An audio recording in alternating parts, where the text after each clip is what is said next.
Kabanata 2, Engineer.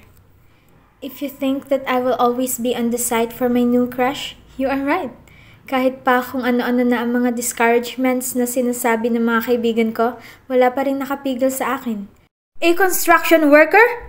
Bulalas ni Arturo nang kinuwento ko pagkatapos nilang pagpiyastahan ang hula noong babae. Now, their attention is not anymore on the morbid clairvoyant woman. Nasa akin na. Nga lang, hindi dahil namamangha sila na nagkaroon ako bigla ng interes sa isang lalaki. It is for another reason. I can't imagine the madungis at maruming construction worker, Felicia! Si Grathel nang uminguwi na ngayon habang iniisip. I smiled confidently. Oo nga! Katie agreed. You really think I would fall for a typical construction worker, don't you? When I say the man is hot, he is, Katie. Says the girl who doesn't find Dean Larrazabal hot, kaya wala akong tiwala sa taste mo eh. Si Katie sabay tawa. May picture ka ba riyan, Feli? Let us see what he looks like. Hamon naman ni Grathel ngayon. I sighed. These friends of mine do not really trust what I say. Dagdagan pa ni Arturo na kulang na lang ay siraan ang nagugustuhan ko. Madalas mga manyak yung mga ganyan, Felicia. Can't you like someone normal instead? Si Arturo. Is he implying that Hades is not normal? Habang tumatagal ang usapan, mas lalo kong nararamdaman ang pagdadamot sa impormasyon. Hay nako, bahala kayo. Wala akong picture niya at wala akong plano na kuhanan siya para ipagmayabang sa inyo. Sabi ko. O sige, pangalan na lang at nang ma-search ko sa Facebook. Hamon ni Katie. I won't say it. Sabi ko dahil nawalan na ako ng gana na i-share sa kanila. Look, there's a cute guy on the next table. Si Katie dahilan ng pagbaling din naming dalawa ni Grathel doon. Humagighik si Grathel at agad na nakuha ang ibig sabihin ni Katie. A half-foreign boy of our age is sitting there with his curly hair and angelic face. He's cute, pretty. Not my type, sabi ko. See? Si Katie sabay bagsak ng likod sa backrest ng upuan. We can trust your taste! Don't get me wrong, he's cute, but just not my type. Ano ba kasi ang tipo mo, Felicia? Si Arturo naman ngayon. Now that he asked it, I couldn't exactly pinpoint what is it that I want for a boy. Hindi ko pinagtuunan ng pansin iyon. Ngayon ko lang yata naisip. I just know that I flirt a lot with boys my age or older, but none of them has that effect on me. Tiningnan ko si Arturo at inisip na muna ang mga nakakatanda niyang kapatid. I am thinking that maybe my types come with age.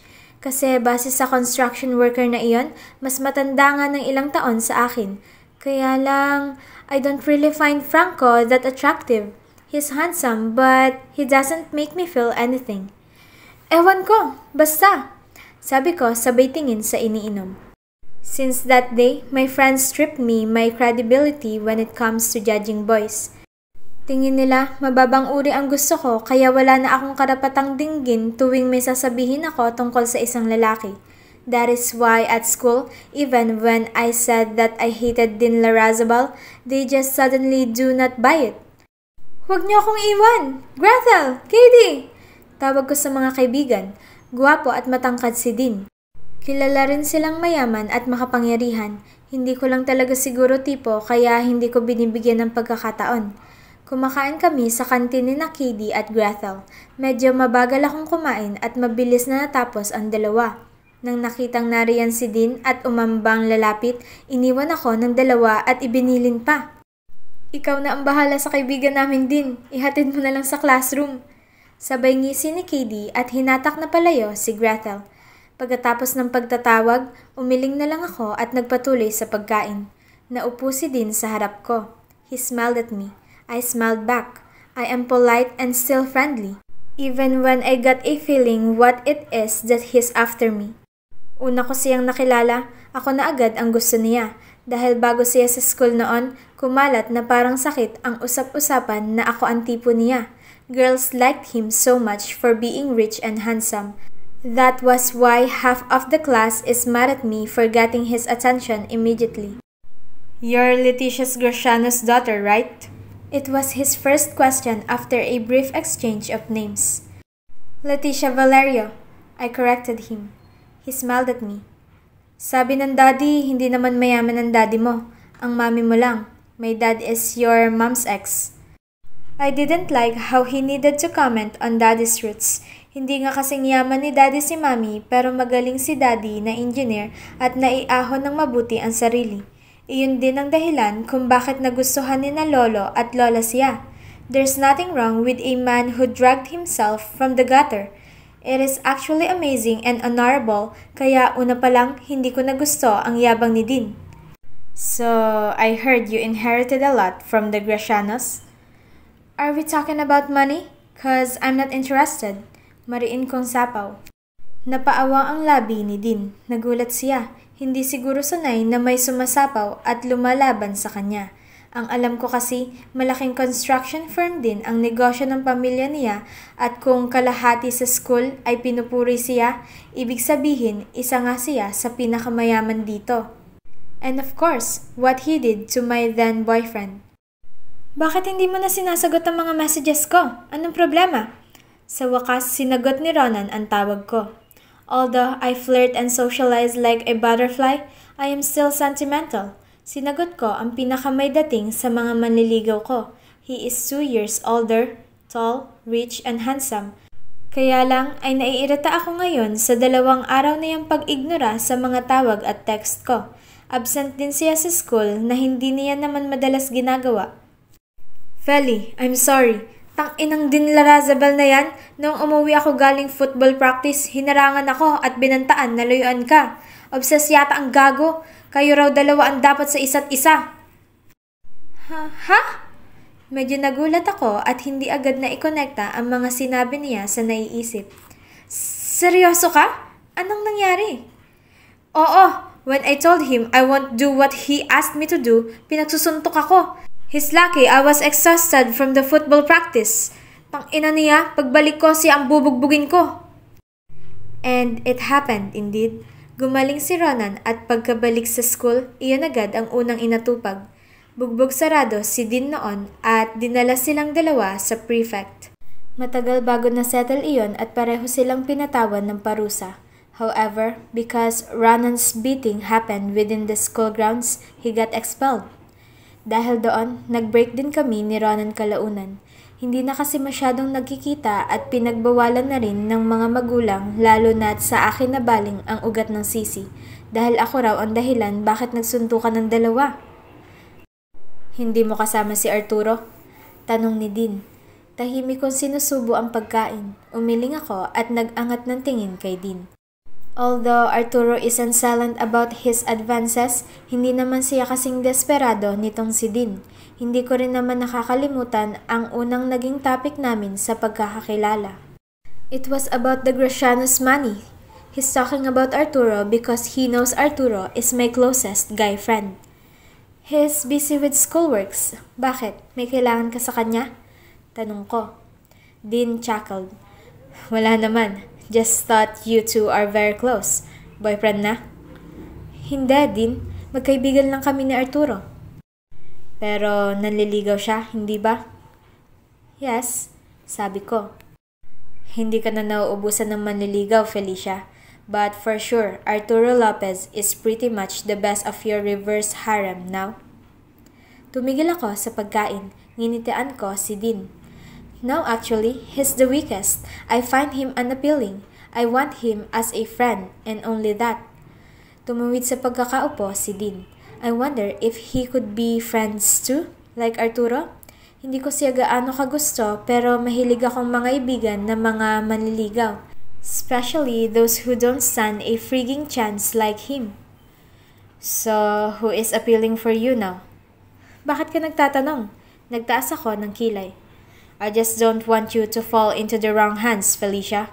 Mayabang niyang sinabi. All the boys around you probably only wants your lola's money. Usap-usapan na malaki raw ang iniwan ng lolo mo sa'yo bago namatay ah. This guy! Natawa ako at nilapag ang kutsara at tinidor. Alam mo, sa lahat ng manliligaw ko, ikaw lang ang nagsasabi ng tungkol sa pamana ng lolo ko, Dean. Oo, may pamana si Lolo pero hindi ganoon kalaki. Now, are you fine? You can now leave me alone? No, that's not really what I meant. I like you, Felicia. So, unlike your other suitors, I wanted to roll my eyes at this pathetic save. Tumayo na lang ako, an arm wrapped around my waist, and immediately I put it down because it's just inappropriate to be seen that way in school. College na ang pinakagusto ko sa mga manliligaw ko. Hindi ko sinasadya pero mas gusto ko pala talaga na mas matanda sa akin. Noong nakaraan ko lang naisip iyon. Wesley kissed my cheek, then turned to Dean, who stiffened now at the sight of the man beside me. Wesley, si Dean, classmate ko. Dean, si Wesley. Excuse us, we have things to talk about and I have a limited break. Formal kong sinabi bago hinila ang manliligaw palayo roon. Today is the day I will finally ditch him. Pero matagal ko ring sinabihan na may pag-asa pero nagbago na ang isip ko simula noong nakaraan. Ayaw ko namang magpatuloy. I am not that heartless to keep him hoping when the truth is, there is just nothing. Sino? Iyong Larazabal na yon? Tanong ni Wesley pagkatapos kong sabihin na may iba akong gusto. O palusot mo lang talaga yan. High school pa tayo, manliligaw mo na yon. Hindi mo naman sinasagot ah. Dahil hindi siya. May iba, okay? Wesley groaned. Pinasadahan ko ng mga daliri ang aking buhok at nilagay ang palumpon sa aking kanang balikat. Tumitig siya ng ilang sandali sa akin. I'm sorry, alright? We can just be friends, Wes. Umiling si Wesley sa akin at muli akong tinitigan. Fine, mabilis ka namang nagsasawa eh. Hintayin ko na lang na magsawa ka riyan sa boy toy mo, kung sino man yan, Feli. Ngumuso ako. His all eyes on me while I noticed an unbuttoned button on his polo. Inayos ko iyon. He groaned and pulled me closer to him. Mabilis ko siyang hinawakan para huwag akong tumama palalo sa kanyang dibdib. Wes! Basad na ako, hindi ba? Kaya huwag kang nang e-engkanto riyan. Iritado niyang sinabi. Natawa ko sa sinabi niya. Bumulong-bulong pa siya nang hindi ko naintindihan. Tama nga ang dinig ko kay Reynaldo. Umiling siya. Sige na, at pumasok ka na. Anong pinagsasabi ni na Reynaldo sa akin? Nagtanong ako pero mabilis na itong tumalikod at iniwan ako. Umirap ako at bumalik na lang sa classroom.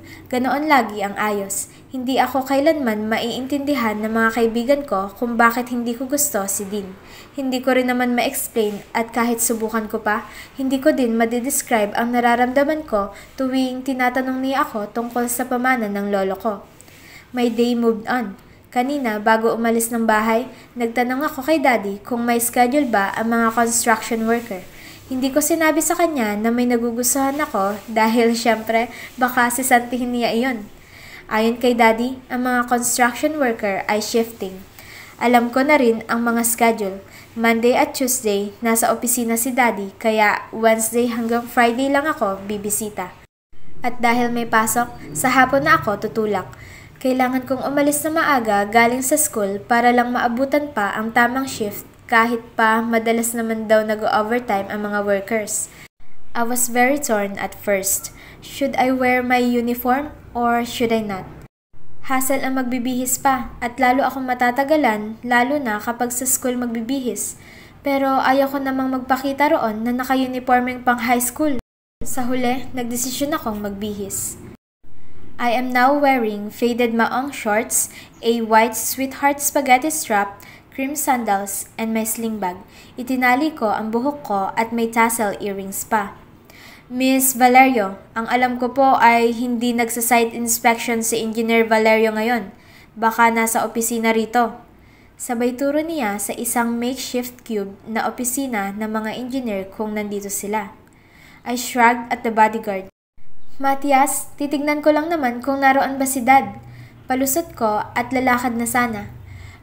Ma'am, hindi po ba mas magandang mauna ka sa opisina para mas mabilis? Kung naroon siya, hindi mo na kailangang umakyat, sabi ko nga po. Bumagal ang mga salita niya at bumawi agad nang nakita ang iritasyon ko. Don't worry, I'll wear a hard hat. Sabi ko kahit na iniisip na ang pangit ko siguro kapag may suot na ganoon. Sumalubong na kaagad sa akin ang site manager. Alam ko na agad ang sasabihin niya kaya pinigilan ko siya. May titingnan lang po ako sa taas, sir. Ayos lang po ba? Tanong ko. Oo naman, Iha. Suotin mo lang itong hard hat. Sige po, thank you. Sabay tanggap ko sa hard hat at suot na rin. Hindi ko na siya binigyan pa ng pagkakataong magtanong. Halata kasi na may sasabihin pa dapat pero dahil tuloy-tuloy na ako, wala na rin siyang nagawa. Of course, the usual stares from the laborers aren't shocking. Just this time, they were all scared. Siguro'y nakilala na ako dahil sa iskandalong nangyari noong nakaraan. Samahan pa ng pagkakasisante ng nambastos. Hindi na ako natagalan sa paghahanap kay Hades. Kung saan ko siya huling nakita, naroon siya. May nakakapansing mga trabahador sa ginagawa ko, pero tahimik lang din naman sila. I was shamelessly ogling him as they rebuilt the scaffoldings, this time outside. Isang beses niya akong sinulyapan at hindi gaya noong naunang nagtatago ako, walang hiya-hiya na akong nakatayo sa gilid habang pinagmamasdan siya. His head turned to me twice when he realized I'm standing there. I smiled and waved my fingers at him. Kumunot ang kanyang noo. Nagtagal ang titig pero kalaunan nagpatuloy sa ginagawa. I was a well-trained flirt by none other than my stepmother. However, for some reason, I didn't need to take the first move or apply everything I've learned. Hindi ko na nga siguro kailangan iyon. Boys just flocked to me like a moth so enchanted by a bright light on a dark night. But this desperate time needs my skills and that's okay because I'm a master. I hope you don't mind if I watch what you're doing. Marahan kong sinabi, nakalapit na ng tahimik. Sumulyap si Hades sa akin. Pawisan siya pero bukod sa alikabok, wala akong ibang amoy na nalalanghap. In fact, I can smell a pleasant scent like that of an expensive perfume. Oh, nababaliw na ba ako rito? Tama ba si Arturo na nagkamali ako sa pagkakagusto sa construction worker na to? He removed his hard hat and signaled the man something. Mabilis na kumalat at lumayo ang mga ito at ngayong tinanggal niya na ang sombrero, gusto kong sampalin si Arturo sa mga sinabi niyang paninira sa utak ko. He is so handsome. Hindi ko alam kung magsasawa ba akong banggitin ito, pero iyon ang totoo. He looked wild and powerful. I think that's the closest term to it. His dark coloring is probably a result of the labor work and the strong bones of his face look so manly. Para siyang isang mandirigma sa mga pahina ng aklat na aksidenteng napadpad sa present and modern time. With his long hair and that unmistakable arrogance in the glint of his eyes, para akong lalagnatin habang nakatitig. Kung hindi siya tumikhim at gumalaw, baka nagpatuloy ang walang hiyang paninitig ko. Anong ginagawa mo rito? He asked with his distinctive, deep voice. Just hanging out, sabi ko sabay ngiti. His eyes dropped from my face downwards. My heart pounded with a force that almost made me faint. At kung hindi ko lang nakitaan ng pangmamaliit at pangiinsulto ang titig niya sa babang bahagi ng suot, ay baka baliw pa rin akong nakatitig sa kanya. Uncomfortable now with the way he looked at me, umayos ako sa pagkakatayo. Tila siya disappointed sa nakikita. Hanging out? Here? That distinct accent. Nag-aaral ba ito o nakapagtapos? I have been to places like this before and never have I met a construction worker who can speak English confidently. Miss Valerio, hindi ito parke na pwede mong pasyalan at paglaruan. Ang mabuti pa'y bumisita ka sa ibang lugar. The mall perhaps. That's where you should hang out. Nandito kasi si Daddy, kaya... Nasa opisina ang daddy mo, kaya doon ka na lang at hindi rito. He fired. Voice a bit deeper and louder now. Ngumiwi ako. Somehow, I felt like a child being scolded by a professor. I am fairly confident, but he has reduced me into the stammering little girl that I am now. Gusto ko lang namang mamasyal habang naghihintay. Hindi nga ito ang pasyalan. Delikado rito at lalong bawal ang batang kagaya mo. My face heated at his last words. Bata? That's what he sees in me. I am taller than girls my age, and I dress maturely, but that is all he can say? Anong bata? I am not a child, Hades! Halos idiin ko ang pangalan niya para makita niya ang punto ko. Kaya kung gusto kong manatili rito at dito na mamasyal, ako ang masusunod. Huwag mo akong tratuhin parang nawawalang bata sa parke dahil kaya kong magdesisyon para sa sarili ko. Why? How old are you? 16? He spat my age like it was disgusting. 16, yes, I confirmed. But I'm more mature than girls your age. I assure you of that. Kitang-kita ko ang gulat na may halong iritasyon sa mga mata niya. His dark midnight eye glinted as if something inside of him snapped. If you are mature like what you said, I don't think you'd be here in a construction site trying to throw a random questions at me in the middle of my job. Napakurap-kurap ako. Hindi ko alam kung bakit kahit galit ang tono niya, may iba akong nahinuha sa sinabi. It was as if I heard an invitation from him. Is that right? Or am I hearing things? Bago ako makapag-isip ng mabuti, naunahan na ako ng bibig. Well then, shall we meet after your job? I guess I can do that. It's not new to me. He saw what I deduced before I said it. Halos napatili ako nang walang kahirap-hirap niya akong hinila. His smoldering eyes made my breathing erratic, and although he was strong, the way he held my hip to pull me was gentle. Ang ibig kong sabihin ay tumigil ka kung hindi ipadadapain kita. He growled at me with an anger so potent I could almost feel it. Naramdaman ko rin ang galit sa kanyang pagkakahawak sa akin. Mabilis ko siyang itinulak at mabilis din akong umatras at tumakbo na pababa ng building. He was scary. That's what I thought. Hindi pa natatapos ang takot ko at abot-abot pa ang tahip ng puso ko pagkababa. Gusto kong maghisterya. Halo-halo ang nararamdaman ko. May parte sa aking ikinahiya ang sarili dahil sa mga pinagsasabi kanina. He probably thought I was a slut throwing myself to him. I just want to be friends. I don't know how we arrived at that fighting. May parte sa aking nagagalit sa kanya. How rude. I thought he's kind and gentle. Bakit biglang iritado siya ngayon sa akin? Nagkamali ba ako sa pag-iisip sa kanya? May parte rin sa aking mas lalong nagagalit. He treated me like a little girl. And his last remark on me, padadapain? It was as if a punishment for a toddler. Rude! My head screamed repeatedly. Ayos ka lang po ba, Miss Valerio?